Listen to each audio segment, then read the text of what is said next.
I bought a house for $1. One, this should have been my first red flag. Asterisk, the second, the handwritten note nailed to the basement door that simply read, "Do not open under any circumstance." Asterisk, of course, I opened it. And now I wish I hadn't.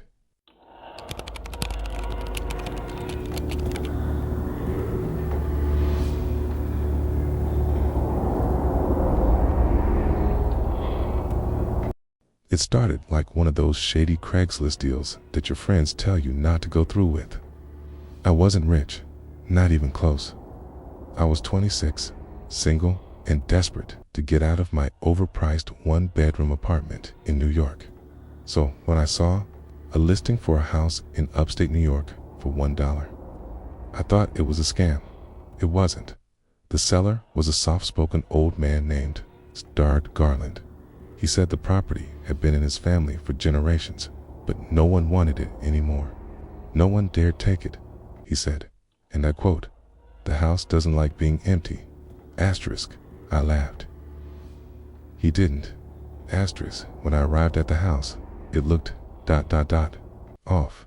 Not haunted, not creepy, just wrong. It's like a painting that was almost right, but not quite windows. Slightly too narrow, roof too steep, shadows lingering to long . Asterisk, the inside was dusty, but untouched, like no one had lived there in years. But what got me was the basement door. It was heavy, wooden, and nailed shut with 4 massive iron spikes. Asterisk, taped to it was a yellowed piece of paper with shaky handwriting. Asterisk, do not open under any circumstances. Asterisk, I assumed it was a joke. Maybe to keep raccoons out. Mr. Garland just said, asterisk, the door stays shut. That's the rule. If you open it, you won't survive the month. I lasted 3 nights before I heard it. A scratching, not mice, not plumbing. Asterisk, scratching, from behind the basement door. Asterisk, it started at 2:13 a.m. exactly, every night. Asterisk, and it sounded like fingernails on the other side of wood. Not clawing, not banging, scratching, slow, deliberate, measured.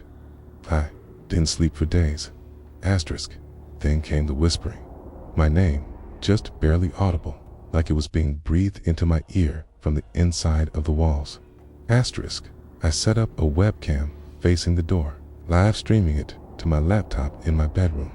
That night, around 2:13 a.m., the stream cut to static.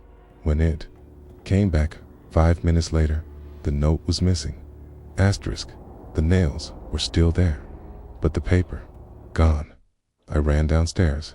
No wind, no open windows, no intruder.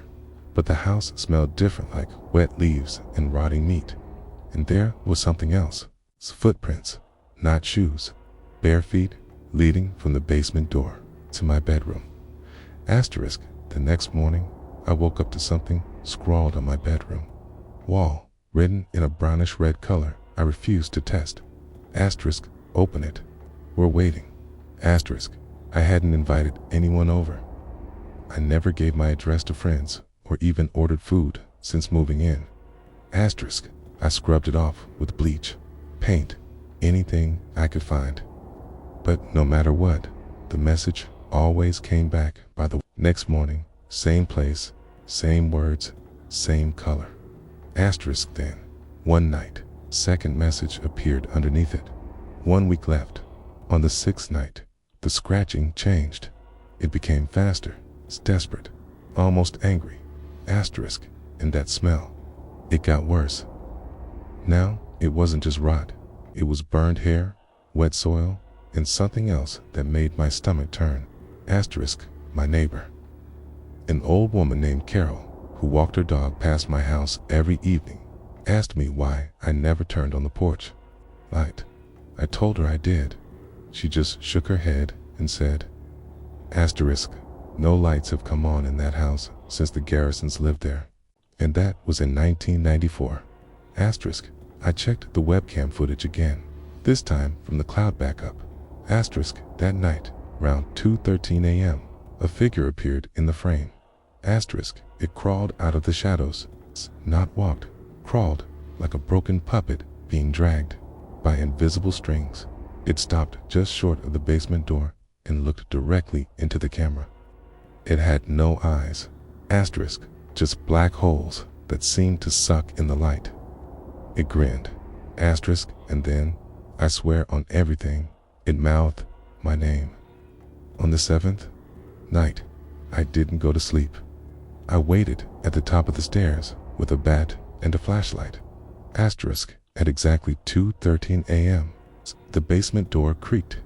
The nails didn't pop. They bent outward like flesh, not wood. And then the door slowly swung open on its own. There was no sound, just that awful, heavy feeling like the house had just taken a breath. Asterisk, the basement was pitch black. I should have run, but I went down. The air was wet, like a cave. I could barely see a few feet ahead. My flashlight flickered, even though it was fully charged. Asterisk, as I reached the bottom of the stairs, I saw it, something standing in the corner. Asterisk, it was tall, naturally tall. Asterisk, its arms were too long, stretching all the way to the floor. Its head scraped the ceiling, and its neck was bent sideways, like it didn't know how to wear its own body. Then it whispered, "Now you've seen me. Now you stay." Asterisk, the door slammed shut behind me,